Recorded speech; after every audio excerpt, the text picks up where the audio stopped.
ચલો બાળકો આગળ જોઈશું ધોરણ 6 માં પ્રકરણ નંબર 7 અપૂર્ણાંક સંખ્યા. કયું પ્રકરણ ચાલતું હતું?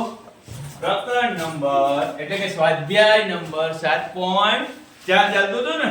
કેટલા દાખલા જોયા હતા? ચાલો જો 1 આ 2 3 4 આ દાખલો મસ્ત મજાનો હતો. આમાં ફટાફટ આવડે આપણને. આવડે ને? હા એ પણ કરી નાખ્યો. આ દાખલો આયા. કયો દાખલો આયા? પાંચમો દાખલો. નોટ અને ચોપડી તમારી છૂટલી છે. નોટમાં જ્યાં ઝડપથી એવું લાગે ત્યાં લખતા દેજો. ચોપડીમાં લીટા ના કરી દેતા. જોઈને કહેવાનું તમારે મને કઈ નિશાની આવશે. વિમલ આજે શક્ય એટલા ઓછા સમયમાં કરવાનું છે. ફટાફટ કરી ચલો. શક્ય એટલા ઓછા સમયમાં કરવાનો. આ સંકેત મૂકવાના છે. જોઈને કહી દેવાનું. તમારે જવાબ આપવાના છે. સાચું ખોટું હું કહીશ. જે કરતી શરૂઆત કરીએ. કયું મોટું થાય ભાઈ? અડધું કે સવા? આ બીજો ભાગ છે, આ પાંચમો ભાગ છે, તો બીજો ભાગ જ મોટો થાય ને. સફરજનના 2 ટુકડા કરો અને 5 ટુકડા કરો. કયું ફાળિયું મોટું થાય? 2 ફાળિયા કરો એ મોટું થાય ને. બરોબર? ચાલો. આ 1/2 થઈ ગયું, આ પણ 1/2 થઈ ગયું. થઈ ગયા ને સરખા? આ જો 5 ના 3 ભાગ અને 3 ના 2 ભાગ. કયું મોટું થાય? 5 ના 3 ભાગ કે 3 ના 2 ભાગ? તો 3 ના 2 ભાગ. ચાલો આમાં 3 ના 4 ભાગ. અહીંયા 4 નો 1 ભાગ. કયું મોટું થાય? તો કે 4 ના 3 ભાગ. આમાં 5 ના 3 ભાગ, 5 ના 6 ભાગ. આમાં 9 ના 7 ભાગ, 9 ના 3 ભાગ, 9 ના 7. આમાં પણ આ બંને સરખા જ છે. ફટાફટ કરવાનું કીધું છે. બોલતા જાવ. ચલો 3 દુ 6 અને 5 દુ 10. અહીંયા ના થાય 4. કયું મોટું થાય? 4 ભાગ. અહીંયા કયું મોટું થશે? 8 ના 7. કયું મોટું થાય? 8 ના 7. અહીંયા 3 દુ 6 અને 5 દુ 10. આ એનું એ જ આવ્યું દાખલો. કયો દાખલો આવ્યો ફરીથી? કયું મોટું થશે? આ 3 5 4 5. આ મોટું છે ને. એનો જ દાખલો. h અને j બંને સરખા જ છે. અહીંયા 7 5 તારી 15 અને 7 તારી 21 બંને સરખા થઈ ગયા. ઠીક છે? જોઈ લો બધામાં ત્રણેય નિશાની આવી ગઈ. આવી ગઈ? તમે એકે બોલ્યા નહીં અને આપણે ફટાફટ કરી આગળ વધીશું આપણે. દાખલા નંબર 6. નીચે આપેલા અપૂર્ણાંકો 3 અલગ સંખ્યા નિર્દેશ કરેલ છે. તેમનું અતિ સંક્ષિપ્ત રૂપ આપી સમઅપૂર્ણાંકના 3 જૂથમાં વહેંચો. સરખા અપૂર્ણાંક 3 અતિ સંક્ષિપ્ત રૂપમાં ફેરવી નાખીએ. ચલો આ જવાબ આવશે 1/2 અને 3 5 15 એટલે આનો જવાબ આવશે 1/5. અહીંયા કેટલા થશે? અહીં થશે કઈ 4 2 8 અને 25 2 50 એટલે 4/25. અહીંયા ચોકે ચોકે 16 અને 25 ચોક એટલે 4/25. અહીં 0 0 ડન. અહીંયા 5 5 તારી 15 અને 25 તારી 75 એટલે ઉપર 5 આવશે ભાઈ. કેટલા આવશે? 3 3 ઉડશે એટલે ઉપર. પણ એમ નહીં 15 5 75 થાય જ છે. કેટલા થાય છે? 15 5 75 એટલે નીચે આવશે 5. અને 12 5 60 એટલે 1/5 અને 16 6 96 એટલે 1/6. 16 6 96 થાય ને. 16 6 96 16 85 અને 16 6 96. ચલો 4 તારી 12 અને 25 તારી 75. ચલો 4 તારી 12 અને 14 4 વડે ભાગાકાર કરો.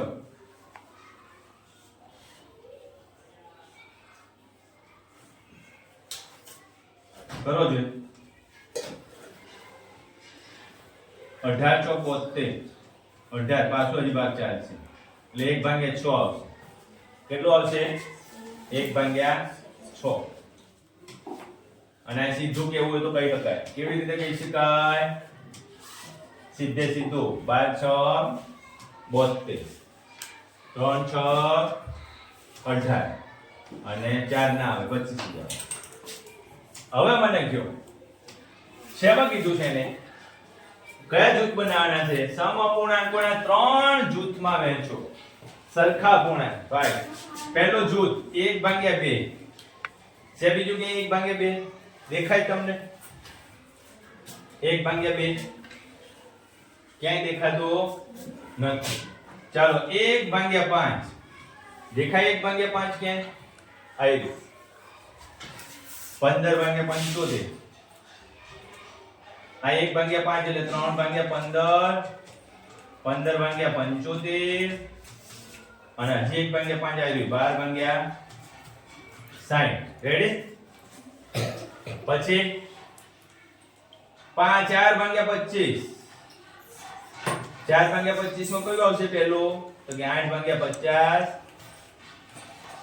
16/100 પછી 4/25 બીજું બોલો ભાઈ 4/25 આવ્યું 12/75 પછી આવો બેન 4/25 થઈ ગયું ને? હાજી પકડી લો. काय काय बोलू? 6 7 98 નહીં બોલ 7 8 નો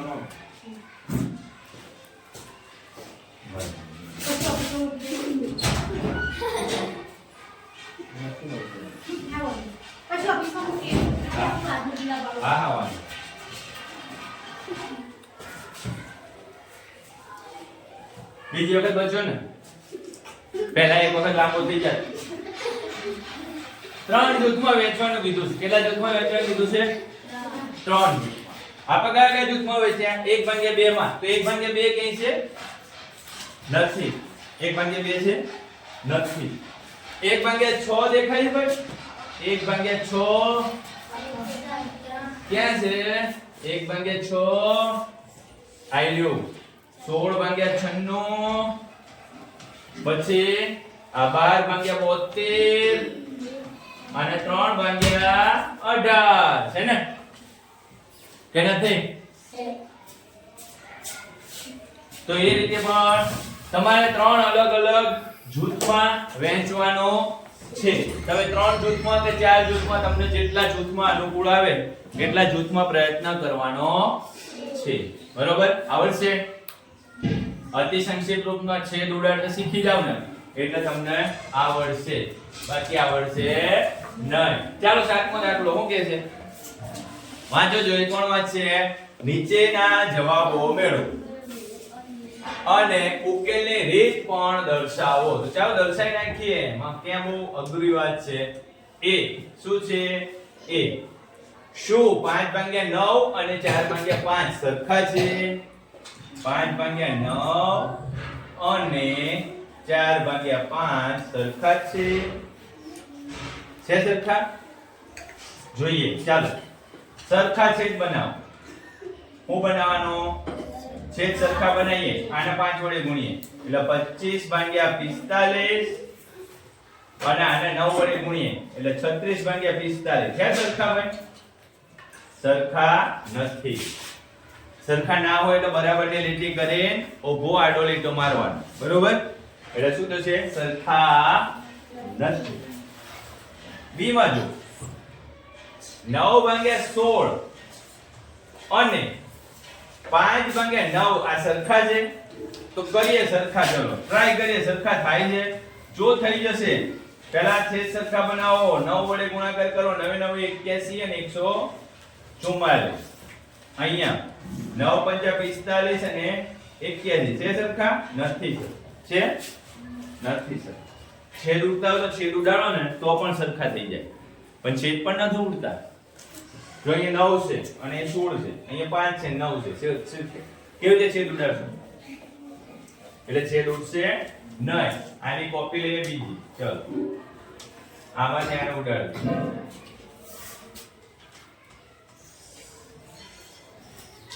હવે કયો ગણીશું આપણે? C અને D. C અને સી 4 ભાગ્યા 5 અને 16 ભાગ્યા 20 જો આ સરખા છે પહેલી નજરે તમને સરખા દેખાતા ને નથી પણ જો કરીએ ચલો ચોકે ચોકે 16 ને 5 ચોક 20 થઈ ગયા સરખા હે થઈ ગયા સરખા અતિ સંક્ષિપ્ત રૂપમાં ફેરવો એટલે જવાબ આવશે હા બાકી બધામાં જવાબ આવશે ના ડી માં જો 1 ભાગ્યા 15 અને 4 ભાગ્યા 30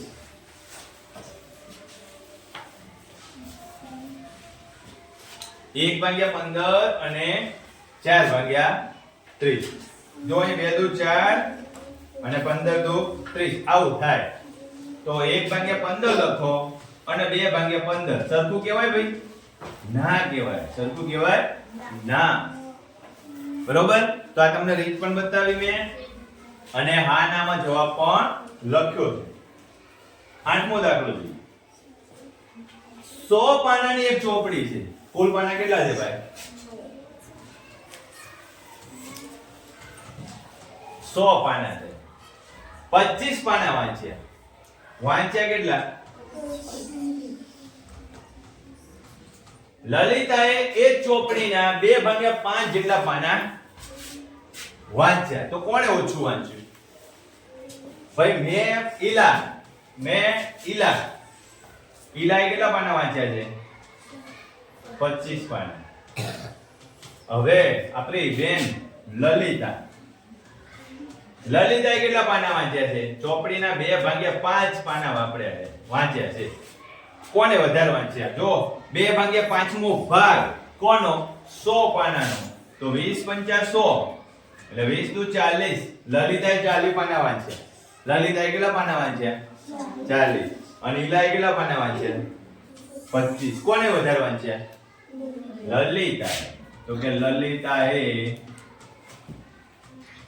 વધુ પાના વાંચ્યા આપણે વાંચીએ છીએ હે રોજ એક પાનું વાંચીએ છીએ ના રોજ 2 પાના વાંચીએ છીએ ના તો કેમ ખબર પડે કોણ પાના વધારે વાંચે છે તો તમારે ઘરે જઈને રોજ એક પાનું વાંચો તમને ગમે એ વિષય વાંચો ભાઈ સમાજ વિદ્યા ગમે તો સમાજ વિદ્યા વાંચો સામાજિક વિજ્ઞાન ગમે તો સામાજિક વિજ્ઞાન વાંચો બંને એક જ વિષય છે પણ તમારે રોજ એક પાનું વાંચવું પડે ને તમે કઈ એક પાછી ભૂખ લાગી લે જગદીશ હમણાં તો ખાઈને આવ્યો મારી વાત આખી તોડ નાખી આવું કરવાનું હાલો ભાઈ દાખલા નંબર 9મો રફીકે 1 કલાકના જો ભાઈ 3/6 ભાગ કસરત કરી 1 કલાક કે બરોબર એના મિનિટ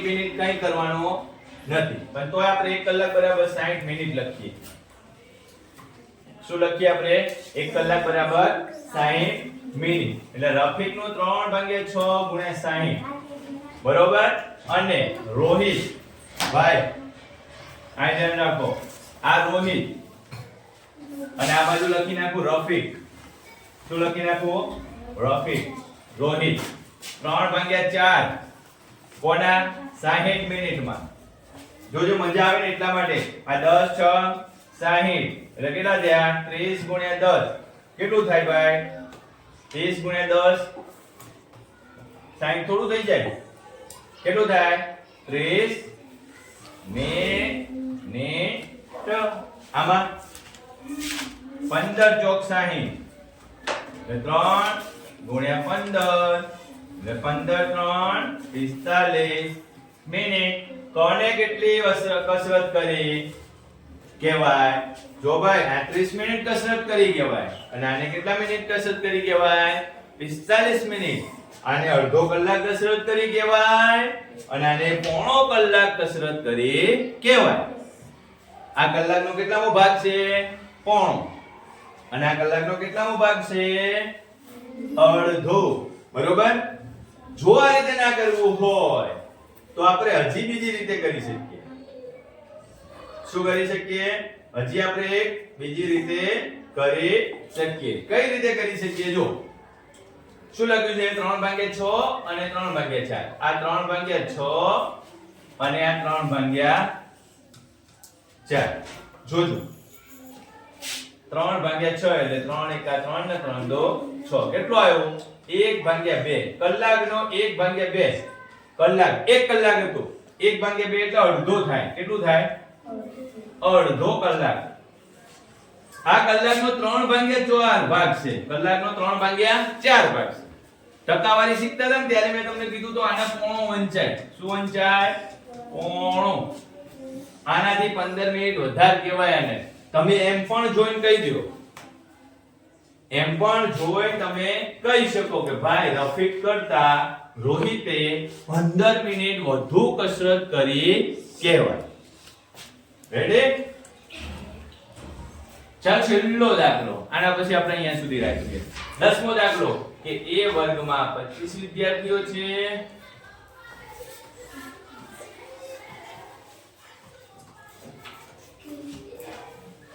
તેમાંથી 20 વિદ્યાર્થીઓ પ્રથમ ક્લાસ સાથે પાસ થયા 20 વિદ્યાર્થીઓ પ્રથમ ક્લાસ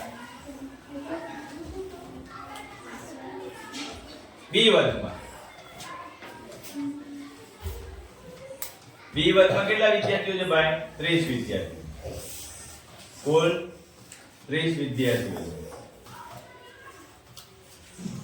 24 વિદ્યાર્થીઓ પ્રથમ ક્લાસમાં 24 કેટલા ક્લાસમાં પ્રથમ ક્લાસમાં બંનેની સરખામણી કરવાની છે તો અપૂર્ણાંકની રીતે કયા વર્ગના વધુ વિદ્યાર્થીઓ પ્રથમ ક્લાસમાં કયો વર્ગ વધુ કહેવાય ચાલો આમાં કેટલા વિદ્યાર્થીઓ હતા 25 એમાંથી પ્રથમ ક્લાસમાં 20 છે આમાં કેટલા હતા 30 એમાંથી પ્રથમ ક્લાસમાં 24 છે અતિ સંક્ષિપ્ત રૂપમાં ફેરવો કયા રૂપમાં ફેરવીએ અતિ સંક્ષિપ્ત રૂપમાં એટલે આ 5 ચોક 20 અને આ 5 5 25 એક એક પાંચડો ઉડી ગયો અહીંયા 6 ચોક 24 5 6 આ તો બંને સરખું આવી ગયું 4 ભાગ્યા 5 ને 4 ભાગ્યા 5 બંને સરખું આવી ગયું સરખું શું કહેવાય બંને સરખા વિદ્યાર્થીઓ છેદ ઉડાડે ને તો આપણને એમ થાય કે 30 માંથી 24 અને આ 20 માંથી 25 માંથી 20 કયા વધારે કહેવાય ગણમથન થાય ને તો તમારે અપૂર્ણાંક સ્વરૂપમાં લખી